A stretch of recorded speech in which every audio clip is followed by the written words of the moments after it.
Que vous soyez en couple ou célibataire,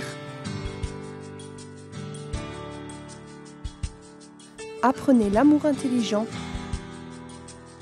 en regardant le résumé de la thérapie de l'amour. Comme célibataire qui veut un jour se préparer, donc fréquenter quelqu'un, se fiancer, se marier, la sagesse s'applique le suivant. Comment je peux essayer de démarrer une relation avec quelqu'un si tout d'abord j'ai du mal, je n'arrive pas à avoir premièrement une relation avec Dieu? Si je n'ai pas l'amour de Dieu en moi. Donc l'erreur, la manque de pratique de la sagesse est vouloir rencontrer quelqu'un, fréquenter quelqu'un, vivre une relation heureuse, bénie, épanouie, sans d'abord connaître l'amour en moi. Sans connaître l'amour de Dieu. Sans d'abord avoir une relation avec Dieu. Nous avons beaucoup de célibataires vivant des aventures, fréquentant quelqu'un, mais ayant dans son cœur encore des problèmes qui n'ont pas été résolus. Une vision erronée, un comportement déplacé. Beaucoup ne sont même pas encore délivrés. Beaucoup, si vendredi arrive, demain vendredi, si on va prier fort, va manifester un démon. Elle est encore possédée. Cauchemar, angoisse, nervosité, colère, rancune, tant de problèmes. Tant de problèmes. Parce que dedans de la personne, tant qu'elle n'a pas l'amour de Dieu, donc elle n'est pas en condition d'offrir l'amour à quelqu'un. Comment donner à quelqu'un ce que je ne connais pas? Vous comprenez? Donc comment donner à quelqu'un amour, affection, attention, fidélité, confiance? Comment passer confiance à quelqu'un si je n'ai pas connu ça d'abord dans ma confiance, ma relation avec Dieu?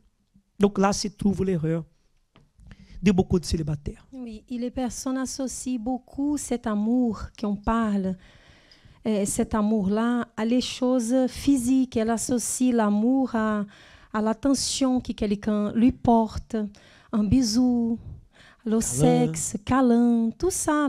La personne, elle associe l'amour que le monde propage à cette chose physique. Mais quand on parle de l'amour, qui a eu déjà cette expérience avec l'amour de Dieu, par exemple, d'avoir été... vous êtes arrivé à l'église, comme moi, beaucoup de personnes, on est arrivé à l'église et on n'avait pas une référence, aucune référence de tendresse, d'amour, d'attention. On n'avait pas. Moi, j'ai souffert beaucoup de ça à la maison.